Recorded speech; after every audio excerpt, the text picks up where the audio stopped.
Yeah, no, that's great. Love you guys. All right, welcome back to another riveting episode of Mind, Body, Mushroom. I'm here with my friend, Jess. She has been the master of ceremonies for SD Swim League, and she's quite talented in her own right. So I'm going to let Jess introduce herself, tell you a little bit about. Yes, thank you. Yes, my name's Jess Dresser. I own a company called JD Creative Agency, and I work for a handful of different food and beverage brands around San Diego. I primarily focus on the mom and pops, the smaller businesses that don't have those deep pockets that the normal larger brands would have. So with that comes like a little bit of creativity when we're coming to certain events like this. And so we partner, with San Diego Swim Week on, this whole concept of this wellness event and bringing everybody together. And that's also just a big part of the brands that I work with and kind of tying in that aspect as well. Win and See Coconuts is like one of the brands that I'm heavily placing. Win and See Coffee is amazing. Like can't beat it. The matcha. I'm really stoked. I'd love to kind of find more, because when you're seeing mom and pops that don't have the budget and are kind of trying, you're describing. So we all bring, right? So it's a collaboration. So we all bring the elements that we can bring, because we all don't have these big budgets, right? So it's like, I'm really great at this. And they're like, I'm really great at this. And we're like, perfect. Let's make some really great magic happen. And it's really focused on, after COVID, like nobody knew how to get out. Nobody knew how to be social again. I mean, it's so easy to just get locked into our phones and disappear on social life. But part of that is where we really strive to get the community connecting and involved in the brands and supporting the businesses that struggled so much throughout these businesses. And we got so creative during COVID. I mean, it was just wild. But so I say that would be a really big part of what we do and working with the brands that we do in San Diego. Yeah, that's amazing. Yeah. And did you kind of start or not maybe start, but was COVID a big inflection point for your company as well? So I actually was a stay-at-home mom for the last 6 years, and I had, my events background in coordination before that, and it was great working for other people, but I always said, if I'm going to go back, to doing work, I'm going to do it for myself, and I'm going to do it with the brands that I see actually working. And so I started slowly, piecing together certain companies that I was working with where I really saw, a niche in, and I'm connected, and we vibed, and they were like, let's make some fucking magic. And I'm like, let's do it. And that's awesome. And one by one, within a year, I had 30 clients. Wow. And I was like, I need to start a company name. Yeah. And otherwise the IRS is gonna have some questions. Well, so I was like, okay, let's create this company name. So it just kind of happened. Yeah. And I felt like that was the most organic, natural way of all of this. Dude. And I was here for it, because that's literally what San Diego is about. Just trying, standing out there and shooting your shot, and most of the people around you are going to lift you up. 100%. I mean, I've been in business since 2018, and despite, there's always challenges and it's hard, and, the world's kind of there to crush you. But I have found that San Diego as a community has absolutely been one to be you're doing something, let me help. Let me help. How can I help?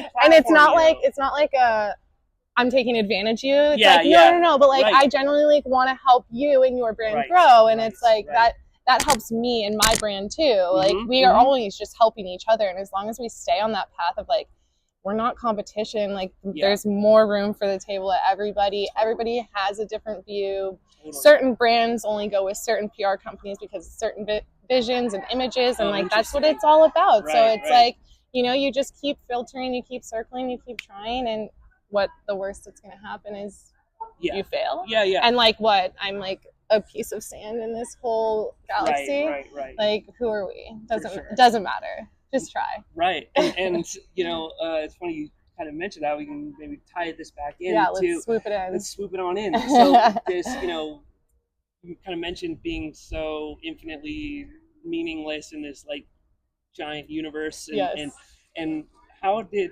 you've tried mushrooms before, right? Or psychedelics are an aspect of your life? I have. I'm a big supporter of the psychedelics and the natural remedies in life. Yeah. So when was the first time maybe you tried mushrooms, psychedelic mushrooms? God, I was like I think I was 29. Wow.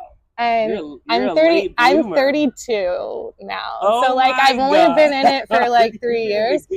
But 2 years. 2, 3 years, yeah. But I mean, when that first mushroom dropped, I was just like, oh my God, my life changed. Yeah, it really, like I'm like the next day I just was like so clear, so mindset on like where my priorities needed to lay. And yeah, I would say like it helped me carve out just like staying focused in my career and, you know, paving that way. I love that. Yeah. And you said you have kids, or? I do. I have a 4-year-old daughter and a 6-year-old daughter. Oh, wow. Yeah. That's amazing. And what's been their, like, how have you kind of tried to instill wellness into their mindset, you know, growing up? Like, how is it a part of their life? Yeah. So, I mean, it's a constant daily chore to like educate your kids on just being successful in life, and wellness is one of them. So I mean, we really focus on taking that downtime, talking about your feelings, going through your day, and asking questions about things that happen around us and where, you know, where their concerns lie, and how we can help them like explain. You know, like my kids are older now, so they're in school, so I'm not with them all the time. I can't see what's happening every day. And my daughter, she'll come home so emotional and just heavy-hearted from the day. But like, granted, she's 6 and like she's been gone for 7 hours. The macaroni sticks. Yeah, she's like, Mom, it was hot dog day. Like, and I don't eat hot dogs. And I'm like, all right, let's get you some food, honey. You know, so we lean in. We call those Mondays. Yeah. Manic Mondays. I'm a big believer of kind of, it sounds corny, but just doing something like milestone dropping every day. Some type of offering that's just gonna make your life like, if you go tomorrow, like you had a great day today. Like, and so I try to instill that in them as well, and just show them just showing up for yourself, enjoying your time, and not worrying about too much in the future what's going to happen, because right now is where, of course, prepare for the future. Like, I'm not saying that, but like, be present in the time. Well, for sure. And you know, I was literally on the drive over here to this. Like, I was thinking about this because I have a lot of stuff kind of going on in my life right now.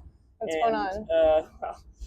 I have a squatter. Is probably the long and short of it. Can I switch with him? Can I squat there? Please squat there. Where is this? I think he takes the small spoon. So if you want to squat on top of him, I actually prefer big spoons. Okay, well, you'll have to negotiate.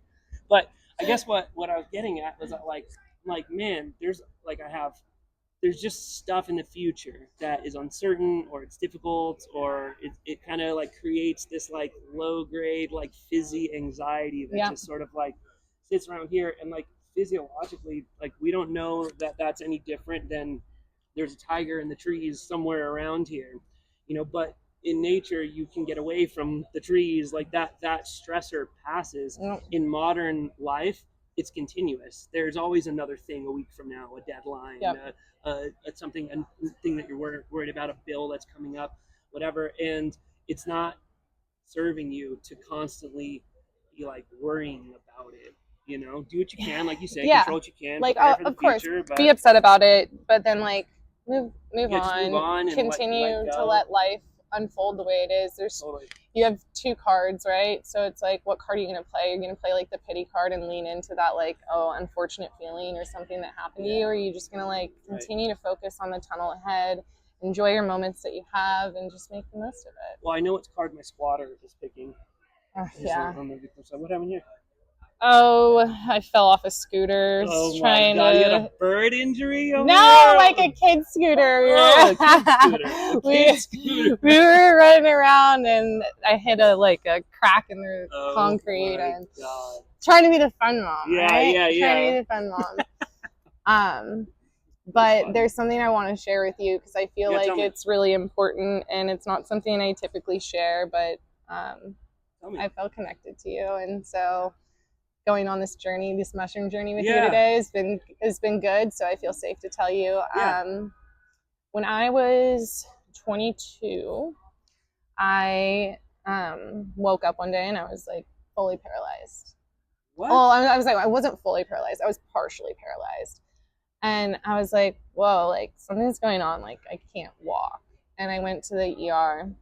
They basically told me that they think they had Guillain-Barré syndrome, GBS. And I was like, okay, what the fuck is that? And they're like, well, it attacks your nervous system and your spinal cord, and you're basically going to be paralyzed within 24 to 48 hours. And it can last for 2 weeks or 3 years. And we don't have and we don't have a cure to help you or stop it. But mind you, every nerve in your body is firing. So you're paralyzed, but every nerve is firing. I don't know if you've ever experienced nerve pain. But yeah. So it's right. Awful. So I cannot imagine. That one spot, What? Imagine it all over your body. So this is a thing that happens. This is a thing that happens. It just randomly happens to me. Like they fucking chose me. Like thank you. Yeah, it's like 1 in every 100,000 people. You can't. You're just as likely to get it again as you were the first time. So it's not like something I can pass on to my kids, which was like a big, obviously. Of course, for sure. But at that moment, I was just like, fuck. Like what the fuck? So within like 12 hours, I was fully paralyzed, lungs collapsed. In ICU for 3 months. How long ago is this? Trached. I was 22, so just about 10 years ago. I was on a breathing machine for 6.5 months. No, it's okay. This is good. This is part of my path, and part of the virus, like. It's a virus. It's an autoimmune disorder, and the virus attacks your immune system. To somebody else out here about autoimmune shit. I swear to God, autoimmune is it's no joke. It's no joke, and I don't know why. It almost seems like they're like more prevalent these days. I don't know. The wild thing to me is that you could feel everything. But you couldn't move or do anything about it. Like that? You said 3 months. So I was in ICU for 3 months, fully paralyzed. They transferred me to an acute rehab center where I did 3 weeks of outpatient inpatient therapy. But at the time, I'm from the Bay Area originally, so when it happened, I was traveling and I was in New York. So my mom had quit her job and flew out to New York to take care of me and stay with me in the hospital. And then, so as soon as I got out of ICU and they put me in the rehab, they were like, can we just get her back to San Francisco so she can do rehab there? And they were like, she's still because I was out of the clear of dying because I code blue a couple times. It's an important box. So they were check, once I was cleared out of the you're not going to die zone, they put me into the acute rehab center. We can talk about therapy. Yeah. Well, so this honestly, so because I could feel all of the nerve, they put me on 100 milligrams of fentanyl. Oh, wow. Patch. Every 3 days, they'd swap it out. Mm-hmm. Doing a lot GABA. 80. Yeah, I had gabapentin. Yeah, all of the nerve medication that you could think of. Mm-hmm. And then 80 milligrams of oxy. And wow. I was still in pain. To the point where I was so doped up on meds that I would just pass out. Yeah. So, and they were just keep her alive. What's the alternative? Yeah, put her in a feeding tube, set her up, she's good, kind of thing. And so once those 3.5 months passed and we got to the rehab center, they said, as soon as she can turn her head just side to side, we'll clear her to fly. Oh, sweet. We're sweet. Yeah. So within 3 weeks, I was able to move my head. I still couldn't close my jaw at this point, but I could turn my head during therapy, and they were like, she's clear to fly. But they're like, wait, just kidding. You need a medical staff to fly with you. And so we're like, oh, yes. Okay, California, let's go. Insurance is we don't cover that because you technically don't need to be back in San Francisco. And I was like, oh, okay. So this GoFundMe, all of my friends raised to take care of me. And they raised $45,000 in 3 weeks. That's amazing. We were that probably made you feel very loved. I mean, after, when I was like out of the induced medical coma, I was very grateful after. I still am so grateful. But yeah, I was like really doped up. I was just chilling. No, seriously. So it was a lot. But then when they cleared me to fly, they put me on a Learjet, Prince's old plane, medical Learjet. Yeah, I got a PJ back to San Francisco. Wow. And then I did another 6 months in an acute rehab center in San Francisco where I code blue again. That was fun. We'll get to that story later. But anyways, fast forward, I recover, make a full recovery. They tell me I'm some kind of miracle. Wow. They said as soon as you can take 100 steps, we'll get you discharged. So I was just wanting to get the fuck out of the hospital. Yeah, I'm so sick of it. And so when I got out of the hospital, my mom had quit her job, right? So I was still on her medical insurance at that point. And go Pods. Yeah, go. And so her boss had agreed to, when I was in the hospital, he didn't want to screw me over either. So he was like, I'll keep your medical insurance going until you get out of the hospital. It was huge. Yeah. He was amazing. Can't thank him enough. But that meant as soon as I was released from the hospital, all my insurance was out the door too, which means I couldn't pay for any of the oxy that I was already hooked on for 8 months. Yeah, fentanyl, that shit just, 100 milligrams of fentanyl, how could I not be addicted to it? I had withdrawals, I had to cut my own patches to try to get off of it, and the only thing. So you were kind of managing your own. Oh, my psychiatrist or my pharmacist helped me kind of walk through everything, nice. And the doctors kind of told me what to do. Even my doctor was like, "This is messed up. I'll write you a script," but it's just really awful, the healthcare system, right? So I was like, I don't want to be on these drugs anyway. I don't want to. I've been on. I was never on that path, right? So I starting to get myself off of them organically, and I started smoking weed. Mm-hmm. And smoking weed was the only thing that could really just alleviate that hanging nerve pain. Wow.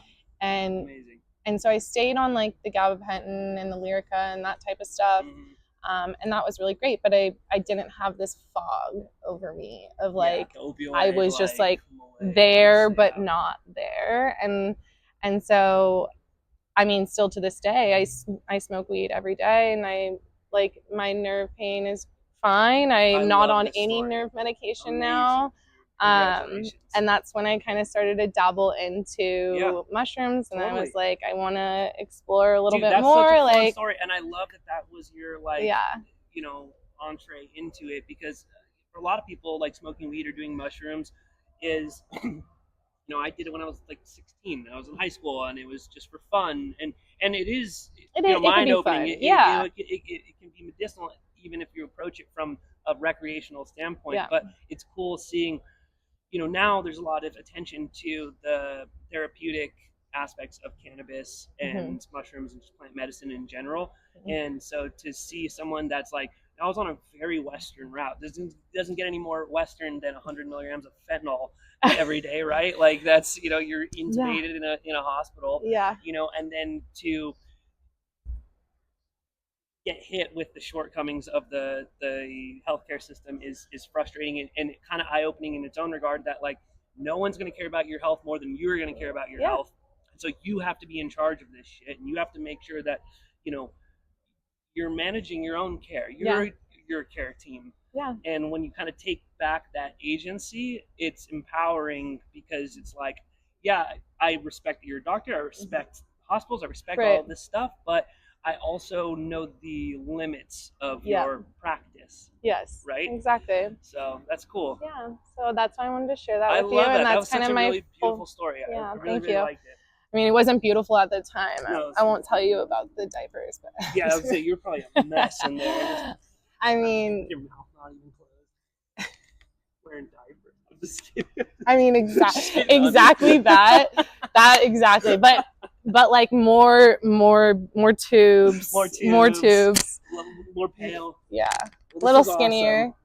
Awesome. This is really great. Yeah, thanks, Jordan, for having me. Thank you for sharing that story with me. Let's give a hug. I appreciate it. Our mushroom journey isn't going to end here. No, I hope it doesn't? Well, thanks for joining us. Bye.